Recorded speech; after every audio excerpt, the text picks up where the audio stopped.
امام حسین کے نام پر ایک شربت کا گلاس بنائیں یا سادہ پانی بھی اگر امام حسین کے نام پہ پلائیں، اگر وہ حلال کے پیسے کا ہوگا اور خلوص سے ہوگا، انشاءاللہ جناب سیدہ بھی اس قبر کو قبول فرمائیں گی اور امام الزمانہ بھی قبول فرمائیں گے، ذات باب الحسین کی بارگاہ میں بھی پہنچے گا۔ لیکن جس پیسے سے میں تبرک بنا رہا ہوں وہ پیسہ کس چیز کا ہے؟ لوگوں سے چھینا ہوا ہے، لوگوں کا غصب کیا ہوا ہے۔ اس بات کو سمجھنے کی ضرورت ہے۔ تو اس نے دو کام کیے، ایک تو اس نے پہلے حرام انجام دیا، دوسرا اس نے ذکر آباد بلال حسین کی بھی توہین کری۔ اس بات کو سمجھنا ضروری ہے، کیونکہ جب ہمارا دعویٰ ہے انما یرید اللہ لیعظم عنکم الرجس اہل البیت ویطہرکم تطہیرا،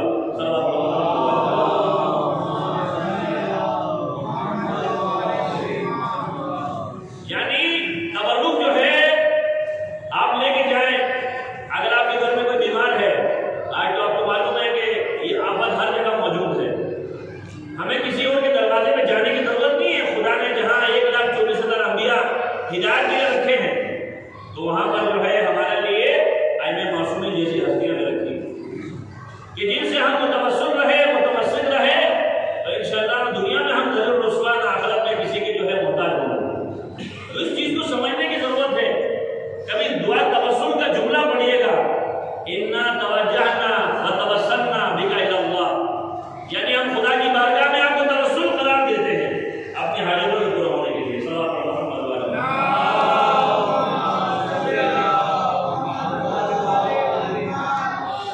میں اکثر یہ سارے ثواب کی مجلسوں میں ذکر کرتا ہوں۔ ایک شخص جو ہے امام رضا علیہ السلام کے روضے میں زیارت کے لیے گیا،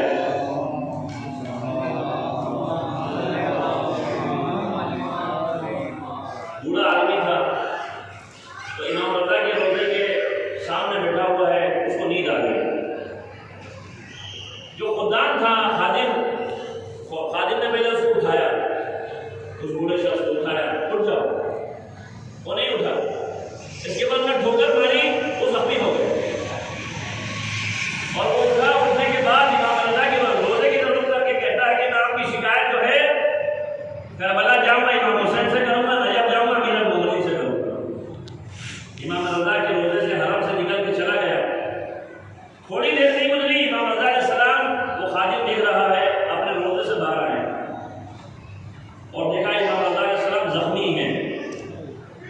امام رضا علیہ السلام زخمی ہیں اور وہ خادم نے پوچھا، مولا آپ کو یہ چوٹ کیسے لگی، یہ خون کیسے نکل رہا ہے؟ کہا تم نے مجھے مارا۔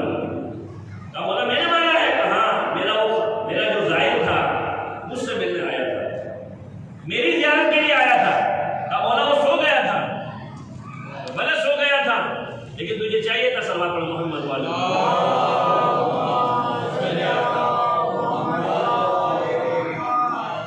بھلے سو گیا تھا مگر وہ آیا تو میری زیارت کے لیے تھا، تجھے کیا حق تھا اس کو مارنے کا؟ گویا تو نے اسے نہیں مارا ہے، تو نے علی بن موسیٰ رضا کو مارا ہے۔ تو لہٰذا اس بات کو مد نظر رکھیں، یہ جو مجلس اعضاء ہے، ہمارا یہ عقیدہ ہے نا کہ ان مجلسوں میں مقدس ہستیاں تشریف لاتی ہیں، تو لہٰذا اس بات کو مد نظر رکھنا ضروری ہے۔ یہاں پر جو ہے کوئی چھوٹا بڑا نہیں ہے، امام حسین کے دربار میں کوئی چھوٹا بڑا نہیں ہے، یہاں پہ کوئی امیر غریب نہیں ہے، یہاں پہ جو بھی آئے گا خلوص سے آئے، یہاں پہ جو بھی آئے عقیدت سے آئے، یہاں پہ رشتہ داریاں نہیں چلیں گی، یہاں پہ حسب نسب نہیں چلے گا، لیکن جو بھی سرکار عباس بلال حسین کی بارگاہ میں آئے گا تو یقیناً وہ قابل احترام ہے۔ صلوات پر محمد والے۔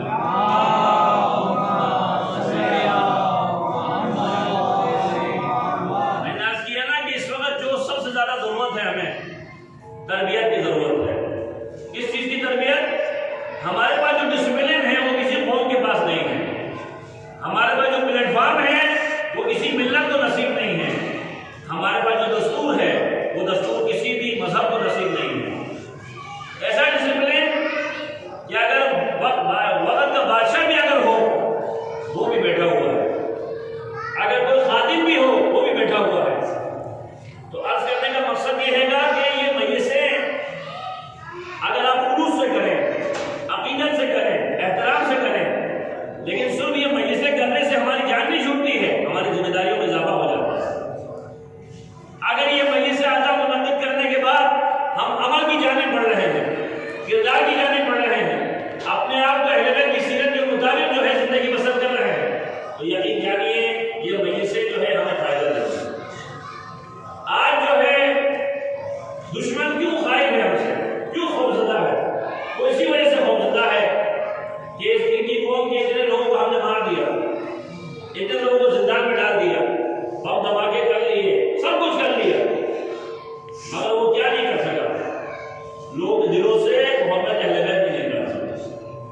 آیت اللہ عبد البشیر حسین نجفی فرماتے ہیں پاکستان اور ہندوستان میں رہنے والے جو مومنین ہیں، ان کے دلوں میں جو اہل بیت کی محبت ہے وہ دنیا کی کسی قوم کے اندر نہیں ہے۔ یعنی آپ اندازہ کریں یہ جو مجلس اعضا ہے یہ اپنی ذات میں ایک جو ہے انقلاب کا پیش خدمہ ہو سکتا ہے۔ ضرورت کس چیز کی ہے؟ آج جو ہے اگر کوئی جوان این جوانی میں وہ موجود ہو، لیکن وہ اپنے آپ کو اگر علی اکبر کا غلام بنا لے تو کیا اس کی نجات کے لیے کافی نہیں ہے؟ اگر آج کوئی بوڑھا جو ہے اپنے آپ کو حبیب بن مظاہر کا غلام بنا لے، آج اگر کوئی ازدار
کا سبب میں نہیں ہوں، میرے ماں باپ ہیں۔ اگر وہ میری تربیت کرتے تو میں جہنم میں نہیں جاتا۔ یقیناً پروردگار اعلیٰ اس جوان کی حضور کو سنے گا۔ لائق تحسین ہے ماں باپ کہ جو اپنے بچوں کی تربیت کرتے ہیں اور اپنے بچوں کو اہل بیت کی تعلیمات سے روشناس کراتے ہیں۔ ہم نے بھی بچپنے میں پڑھا ہے، آج بھی مائیں جو ہے لوریاں سناتی ہیں اہل بیت کی قصیدوں کی صورت میں، اہل بیت کی مدح کی صورت میں، اور یقین جانیے یہی اہل بیت کی سیرت، اہل بیت کی روش آپ کو بچا سکتی ہے۔ آج سوسائٹی جس ڈگر پہ جا رہی ہے، اگر اسی پہ ہی آپ اپنی اولادوں کو، اپنے بچوں کو، اپنے بھائیوں کو یا اپنے آپ کو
اپنا سکھ و چین برباد کرتے تھے، آج انہوں نے تمہیں فراموش کر دیا۔ یہ تو دنیا کا حال ہے، تم سناؤ تمہارا کیا حال ہے؟ لہٰذا اس بات کو مد نظر رکھنا چاہیے، ہماری آخرت کے لیے اگر کوئی چیز قابل قبول ہے خدا کی بارگاہ میں، اگر ہمارے عمل قابل قبول نہ ہو تو مرنے کے بعد اگر ہماری اولاد، جیسے شب جمعہ ہے، مستند ترین روایت ہے امام معصوم علیہ السلام کی، فرماتے ہیں کہ ہر شب جمعہ تمہاری ارواح تمہارے گھروں کی چوکھٹ پر آتی ہے، حسرت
یعنی آدمی کہاں لٹک جائے گا؟ اس وقت لٹک جائے گا جب اپنے گھر والوں کے ساتھ اچھا سلوک نہیں کر رہا ہے، اپنی بیوی سے اچھا پیش نہیں آ رہا ہے، اپنے بچوں کے ساتھ اچھے طریقے سے پیش نہیں آ رہا ہے، اپنے بھائیوں سے صحیح اس کے تعلقات نہیں ہیں، اپنے خاندان والوں سے نہیں ہیں، دیکھیے کہاں پہ جا کے آپ کو پھنس گیا، سب جگہ سے نکلا ہے، کہاں پھنسا؟ اپنے گھر والوں کو گردن پہ۔ ہم نے ہر فرق کی ذمہ داری ہے۔ اہل بیت علیہ السلام مولا علی علیہ السلام ارشاد فرماتے ہیں سوال پڑھتا ہوں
مقتدیوں میں بھی تو ہونا چاہیے، جب مقتدیوں کے اندر نہیں تقویٰ ہونا چاہیے.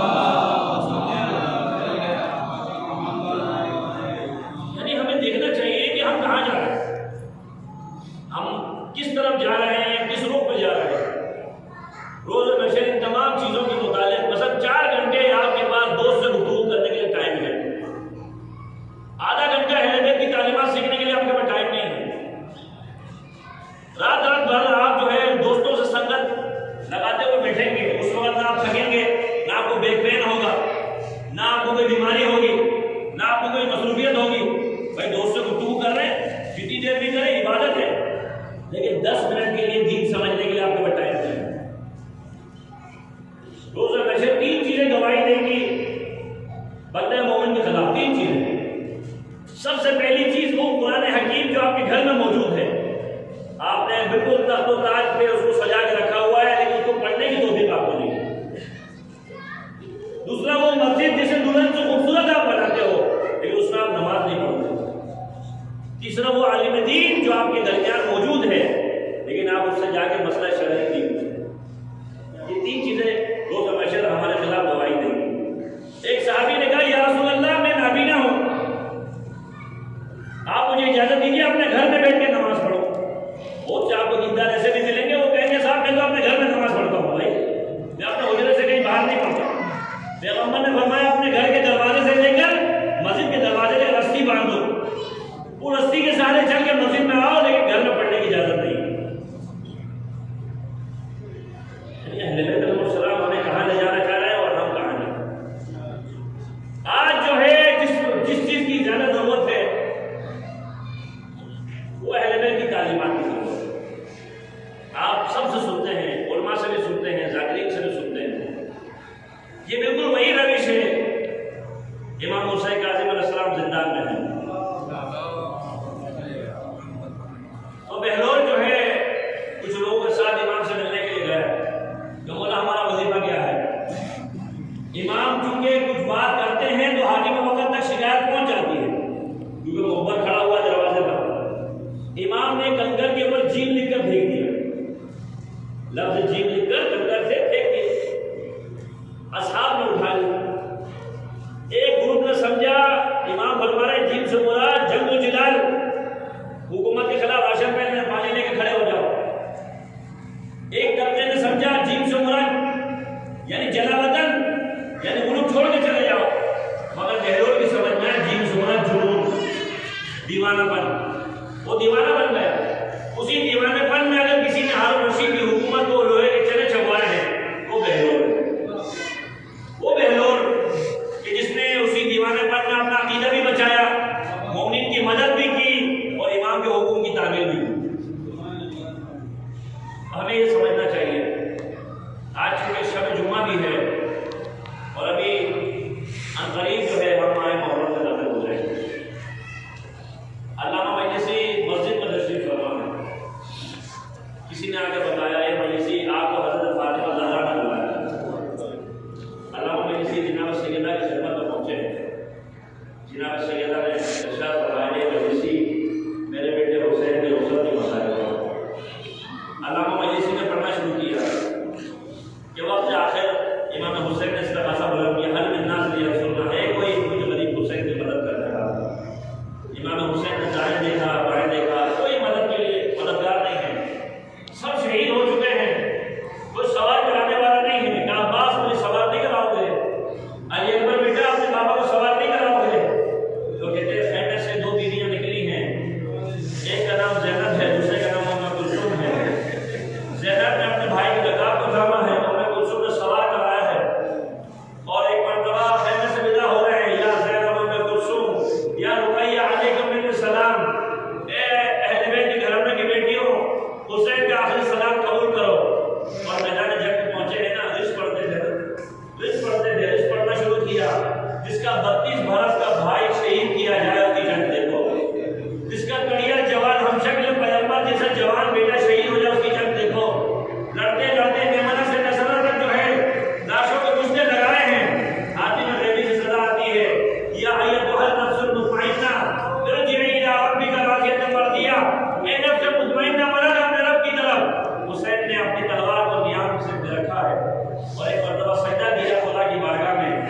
ضلع زینبیہ آج بھی کربلا میں موجود ہے، جہاں سے زینب عالیہ دیکھ رہی ہے اپنے بھائی کو ذبح ہوتے ہوئے، شمر ملعون جو ہے خنجر سے عباد اللہ حسین کو ذبح کرتا ہے، اور کچھ لمحے نہیں گزرے کربلا کی زمین میں لرزہ آیا، تو ایک مرتبہ یہ صدا بلند ہوئی قتل الحسین کی کربلا، ارے حسین کربلا میں شہید کر دیے گئے۔ تو کہتے ہیں حبیب ابن مسلم روایت کرتا ہے، میں نے دیکھا ایک بیوی جو ہے اپنی گود میں کوئی قیمتی چیز لے جا رہی ہے، ایک جدے میں خیمے سے دوسرے جدے میں خیمے میں جا رہی ہے، ایک